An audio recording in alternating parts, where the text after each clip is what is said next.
Okay, today I want to do just a quick video on something that happened to me a few years back, and it's having to do with pilonidal cyst. So I ended up getting one, and um, I'll talk about my theory as to how I got it, why I got it in a little bit. But first, I want to tell you about how I got rid of it without surgery. Now, I'm not recommending that anyone do this. I just want to talk about my own experience. Um, and, if you decide that you maybe want to try it, I obviously would want you to talk to your doctor about it first. And if you did, what I'm hoping would happen is that they would say, okay, there's no harm in trying this, between now and your follow-up appointment or while we schedule your surgery or whatever, because it really involves only three things that I combined, just in a last-ditch effort because I really, really was trying to avoid the surgery. So I did a bunch of research on different things I could try, and just kind of ended up making my own little recipe. What I did was I decided to use a combination of castor oil and turmeric. And the only other thing I added to that was heat. So what I did was, now I really don't recommend that you do it this way. What I did the first night, because it's all I had, was a paper towel. So I folded up like one of those little Selecta-size ones. I folded one up and kind of, now if you know what a pilonidal cyst is, and if you don't, you can look it up. But chances are if you clicked on this video, you know you have one or you suspect you have one.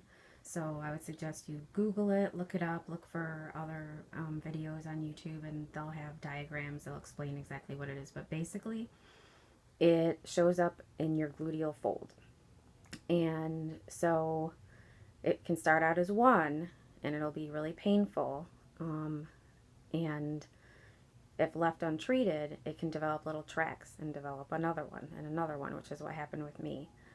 And you can also look up the usual way they have to get rid of it. Either they aspirate it or they'll cut it out.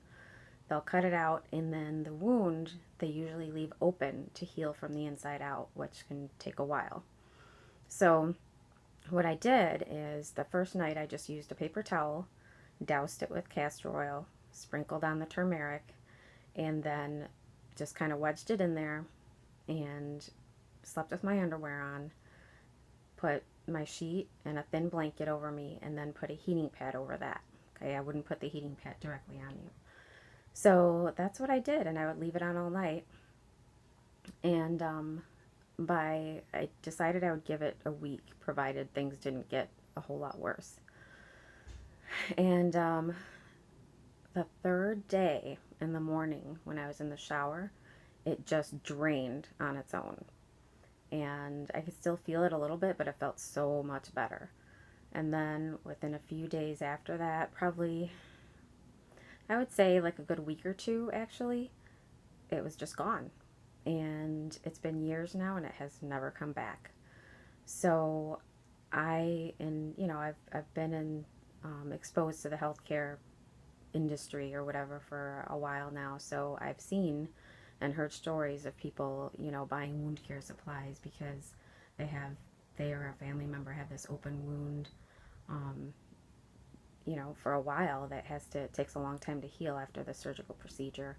And so I just wanted to share this information so that you can take it to your doctor, and hopefully he'll say it wouldn't hurt to try, at least, for a little bit, or at least until you can get in to, like I said, for your follow-up appointment or for your surgery. So anyway, I just really wanted to share this because it worked great for me. And again, I wouldn't suggest that you try this on your own without, getting the green light from your doctor. I'm not a doctor, and everybody's different. Everybody's situation is different. So I'm not saying that this would work for anybody else or even that it's a good idea. That's what I did, and I was very lucky, very blessed that I didn't end up having to do surgery. Also, my theory as to why it happened is I sit a lot at work, and I'm short, very short, so my feet would dangle and it would mess with my legs, my circulation, and so I ended up getting a step stool.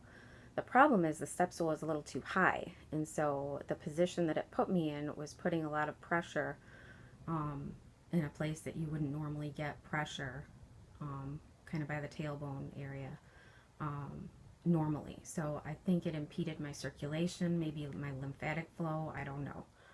But so after, that happened to me and I treated it, I didn't use the step stool anymore. So my theory is that that was impeding the flow of, the lymph or the circulatory system, and that things were getting blocked up, and that's why I ended up getting it. So I could be right, I could be wrong, I don't know, but it's something to think about if you're, developing pain, you think you might have a pilonidal cyst. If you've made any changes like that, or, you sit a lot at work and you got a new chair or something, you drive a lot and you got a new cushion, or, something changed like that, I would just kind of, look into that too, as far as trying to prevent future ones as well. Okay, I hope you like this video. If you have any questions or, your own experiences to share, please leave them in the comments below. Thanks.